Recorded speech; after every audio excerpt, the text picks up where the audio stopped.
Universal IS academy, Thangavelu complex, 2nd floor, Andagalur gate, Rasipuram road, Namakkal. அனைவருக்கும் வணக்கம்.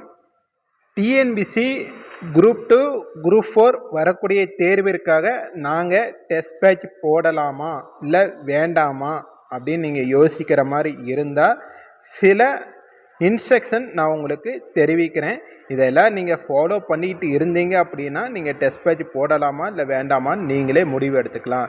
நாம் வரக்கூடிய அகாடமிக் இயரில் நல்ல ரேங்க் லிஸ்ட்டில் நல்ல ஒரு டிபார்ட்மெண்ட் போய் செலக்ட் பண்ணணும் அப்படின்னா நம்ம டெஸ்ட்டெல்லாம் எழுதுனா தான் போய் அட்டன் பண்ண முடியும். டெஸ்ட் எழுதி பார்த்துருக்கணும்னு கட்டாயம் இல்லை. நம்ம சப்ஜெக்ட் நாலேஜ் தான் நமக்கு ரொம்ப முக்கியமானது. 90% சூப்பராக படித்து நல்லா வந்துட்டு லாஸ்ட்டு 10% நம்மளுடைய எஃபோர்ட்டில் முழுமையாக இல்லாதோட விளைவு நமக்கு வரக்கூடிய ஒரு வாய்ப்பை நம்ம தவற விட்டுக்கிட்டு இருக்கிறோம். அதுக்கு நமக்கு ரொம்ப முக்கியமானது தெளிவான திட்டமிடுதலும் உண்மையான உழைப்பும் இருந்தாலே போதும். நாம் நிச்சயம் வரக்கூடிய அகாடமிக் இயரில் நல்ல ரேங்க் லிஸ்ட்டில் போஸ்டிங் போய் நம்ம உட்காந்துக்கலாம். அதுக்கெல்லாம் பார்த்தீங்க அப்படின்னா இப்போ 2-3 வருஷமாக நீங்கள் படிச்சுக்கிட்டு இருக்கிறீங்க, தேர்வு எழுதிக்கிட்டு இருக்கிறீங்க, ஆனால் எக்ஸாம்ஸில் கிராக் பண்ண முடியல அப்படின்னா இன்றைக்கி வரைக்கும் நீங்கள் தொடர்ந்து படிச்சுட்டு இருக்கிறீங்க அப்படின்னா கூட நீங்கள் டெஸ்ட் பேட்ச் போடலாம், நீங்கள் டெஸ்ட் ப்ராக்டிஸ் பண்ணிக்கலாம். இப்போ ஒரு வருஷமாக இல்லை குறுகிய காலகட்டத்தில் ஒரு 6 மாதமாக நான் படிச்சுட்டு இருக்கிறேன். நான் டாப்பிக்கெல்லாம் கவர் பண்ணிவிட்டேன். இப்போ நான் ஒரு ரிவிஷனுக்குள்ளார வர மாதிரி இருக்கிறேன். இப்போ நான் டெஸ்ட் பேட்ச் போடலான்னா தாராளம் நீங்கள் போடலாம்.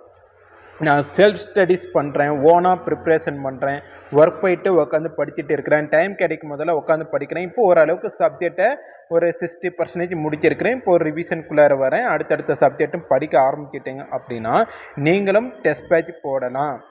நான் போன வருஷம் போய் தேர்வு எழுதினேன், ஆனால் எனக்கு ஒரு சில மார்க்கில் எனக்கு வேலைவாய்ப்பு போயிடுச்சு. இன்றைக்கு வரைக்கும் டைம் கிடைக்கும் போதெல்லாம் நான் உட்காந்து படிச்சுட்டு தான் இருக்கேன், தொடர்ந்து படிக்கிறேன். நான் டெஸ்ட் எழுதிக்கலாமா அப்படின்னா தாராளம் நீங்கள் டெஸ்ட் பேட்ச் போடலாம். நான் போன வருஷம் தேர்வு எழுதுனதோட சரி, நான் மறுபடியும் படிக்கிறதுக்கு எனக்கு சூழ்நிலையே கிடைக்கல. ஆனால் இப்போ நான் தேர்வுக்கான அறிவிப்பு பார்த்தீங்க அப்படின்னா ஆகஸ்ட் 11 நெக்ஸ்ட் வீக்லலாம் பார்த்தீங்கன்னா குரூப் 2 எக்ஸாம்ஸ்க்கான அறிவிப்பு வருது. அக்டோபர் மாதம் அதுக்குண்டான தேர்வு நடைபெறக்கூடியது. குரூப் 4 எக்ஸாம்ஸ் பார்த்தீங்கன்னா அக்டோபர் 6 அறிவிப்பு வரும். டிசம்பர் 20 நம்ம இந்த வருஷம் தேர்வு எழுதுகிற மாதிரி இருக்குது. அப்போ குரூப் 2 எக்ஸாம்ஸ்க்கு ஒரு 1.5 மாதமும் குரூப் 4 எக்ஸாம்ஸ்க்கு ஒரு 1.5 மாதமும் இருக்குது. நான் டெஸ்ட்டு மட்டும் எழுதி பார்த்துக்கலான்னு இருக்கிறேன் அப்படின்னா நீங்கள் தயவு செய்து டெஸ்ட்டு போட வேண்டாம்.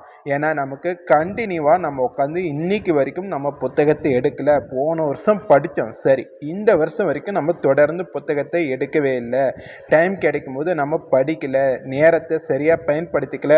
இப்போ நீங்கள் போய் டெஸ்ட் எழுதிங்கன்னா டெஸ்ட் நம்பர் 1, 2, 3லேருந்து நீங்கள் டெஸ்ட்டு வேணால் எழுதலாம். அதுக்குண்டான மார்க் கூடுதலோ குறைவோ ஒவ்வொரு டெஸ்ட்லேயும் நமக்கு கிடைக்கும்.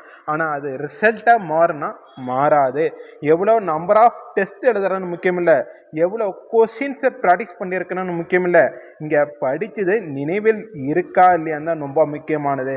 அப்போ நாம் என்ன செய்யணும்னா வரக்கூடிய அகாடமிக் இயரில் நல்ல ரேங்க் லிஸ்ட்டில் போய் உட்காரணும், நல்ல ஒரு போஸ்டிங் வாங்கணும் அப்படின்னு நீங்கள் உறுதியாக நினச்சிட்டிங்க அப்படின்னா இங்கே படிக்கிறத காட்டிலும் படித்ததை நினைவுபடுத்துறதுக்கு உண்டான வேலையை அதிகமாக நம்ம ஈடுபடணும். அப்படி இருந்தால் தான் நம்ம ரிசல்ட் மாறும். உதாரணத்துக்கு ஜியாகிரபி சப்ஜெக்ட்லேருந்து 5 கேள்வி தான் கேட்குறாங்க. இந்த 5 கேள்விக்கு நீங்கள் 6வதுலேருந்து 12ஆம் வகுப்பு வரைக்கும் இருக்கக்கூடிய சமச்சீர் புத்தகம் அப்படியே உட்காந்து படிக்கணும்னு அவசியம் இல்லை. 9ஆம் வகுப்பு ஜியாகிரபியும் 10ஆம் வகுப்பு ஜியாகிரபியும் நீங்கள் அதில் இருக்கக்கூடியதை மட்டும் படித்தீங்கன்னா 2 or 3 கொஸ்டின்ஸ் தாராளம் ஆன்சர் பண்ணலாம். ப்ரீவியஸ் இயர் கொஸ்டின்ஸ் ஜியாகிரபி நீங்கள் எடுத்து ப்ராக்டிஸ் பண்ணியிருந்தீங்கன்னா 4 கேள்விக்கு நீங்கள் கட்டாயம் ஆன்சர் பண்ணலாம். அப்போ ஒரு சில சப்ஜெக்ட் பொறுத்து எங்கே படிக்கணும், எப்படி படிக்கணும், எந்தெந்த டாப்பிக்கெல்லாம் இம்பார்ட்டன்ஸ் கொடுக்கணும் அப்படின்னு உங்களுக்கு தானாக தெரியணும் அப்படின்னா ப்ரீவியஸ் இயர் கொஸ்டின்ஸை நீங்கள் அனாலிசிஸ் எடுத்து பாருங்கள். இப்போ 2025 பார்த்தீங்க அப்படின்னா 13 டிபார்ட்மெண்ட் சர்வீஸ்க்கு இந்த தேர்வு டிஎன்பிசி நடத்தியிருக்கிறாங்க. இந்த 13 தேர்வுலையும் பார்த்தீங்க அப்படின்னா GK, maths, language Tamil, English இது எல்லாமே எல்லா தேர்வுக்குமே காமன் தான். நம்ம 200 கேள்வி எழுதுறது அவங்க 100 கேள்வி கூட எழுதியிருப்பாங்க. இப்போ இந்த கொஸ்டின்ஸ் எல்லாம் நம்ம எடுத்து ப்ராக்டிஸ் பண்ணிட்டு இருக்கணும். எதுக்கு இந்த கேள்வி கேட்டாங்க, எதனால இந்த ஆப்ஷன்ஸ் 4 ஆப்ஷன்ஸ் கொடுத்தாங்க, அப்போ இந்த 4 ஆப்ஷன்ஸ்க்கு உண்டான விளக்கம் என்னவா இருக்கும், ஏன் கூற்று இது மாதிரி இருக்குது, காரணம் இது மாதிரி கொடுத்துருக்குறாங்க, 4 ஸ்டேட்மெண்ட் டைப்பில் எப்படி கேள்வி உருவாக்கி இருக்கிறாங்க, நாம் படித்ததுலேருந்து எப்படி கேள்வி உருவாக்கி, இது மாதிரி நீங்கள் அனலைசிஸ் பண்ணியிருந்தீங்க அப்படின்னா கட்டாயம் நமக்கு ஒரு வாய்ப்பு அமைஞ்சிருக்கும்.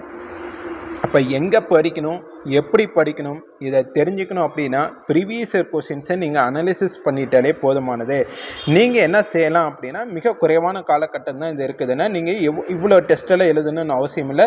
ஒவ்வொரு சப்ஜெக்டோட ஃபுல் டெஸ்ட் மட்டும், இப்போ ஜியாகிரஃபியோட ஃபுல் டெஸ்ட், ஹிஸ்ட்ரியோட ஃபுல் டெஸ்ட், தமிழ்நாட்டோட அட்மினிஸ்ட்ரேஷனோட ஒரு ஃபுல் டெஸ்ட், தமிழ்நாட்டோட கல்ச்சர் ஃபுல் டெஸ்ட், மேக்ஸில் ஒரு 2-3 டெஸ்ட்டு, தமிழில் ஒரு 4-5 டெஸ்ட், இது மாதிரி ஒவ்வொரு சப்ஜெக்ட்டுக்கு உண்டான டெஸ்ட்டு நீங்கள் எழுதிக்கலாம். அதுவும் இந்த டைமுக்குள்ளே முடிக்க முடியல, டெஸ்ட் எழுத முடியல, படிக்கிறதுக்கு இன்னும் நிறைய இருக்குது அப்படின்னா நீங்கள் மாடல் டெஸ்ட் மட்டும் நீங்கள் எழுதிக்கலாம். இப்போ எல்லா இன்ஸ்டியூட்லையுமே மோஸ்ட் ஆஃப் ஆல் உங்களுக்கு மாடல் டெஸ்ட் எல்லாம் ஃப்ரீயாகவே கொடுக்குறாங்க. எம்ப்ளாய்மெண்ட் ஆஃபீஸ், லைப்ரரியில் இதுமாரி ஃப்ரீயாகவும் உங்களுக்கு டெஸ்ட்டு ஹேண்டில் பண்ணுறாங்க. நீங்கள் வீட்டில் இருந்து நீங்கள் டெஸ்ட் எழுதுறத தான் 3 மணி நேரம் சிட்டிங்கிலே நீங்கள் உட்கார மாதிரி இருந்தால், எப்படி நம்ம கவர்மெண்ட் எக்ஸாம்ஸ் போகும்போது 3 மணி நேரம் இப்போ உட்காருமோ அதே 3 மணி நேரம் நம்ம வீட்டில் இருந்தாலும் உட்கார முடியுது அப்படின்னா தான் நீங்கள் ஹோம் டெஸ்ட் நீங்கள் எடுத்துக்கணும். இல்லை அப்படின்னா நியர்பை சென்டரில் ஃப்ரீ டெஸ்ட்டை நம்ம போய் அட்டன் பண்ணிக்கிட்டாலே போதுமானது. 3 மணி நேரம் சிட்டிங் கம்பல்சரி மாடல் எக்ஸாம்ஸில் நீங்கள் எழுதும் போது இப்படியெல்லாம் நீங்கள் இருந்தால் மட்டும்தான் வரக்கூடிய அகாடமிக் இயரில் நல்ல ரேங்க் லிஸ்ட்டில் நம்ம போய் வாங்கி வேலைவாய்ப்புக்கு போக முடியும். அப்போ நமக்கு கிடைக்கிற வாய்ப்பை யாருக்கும் நீங்கள் விட்டு கொடுக்காதீங்க.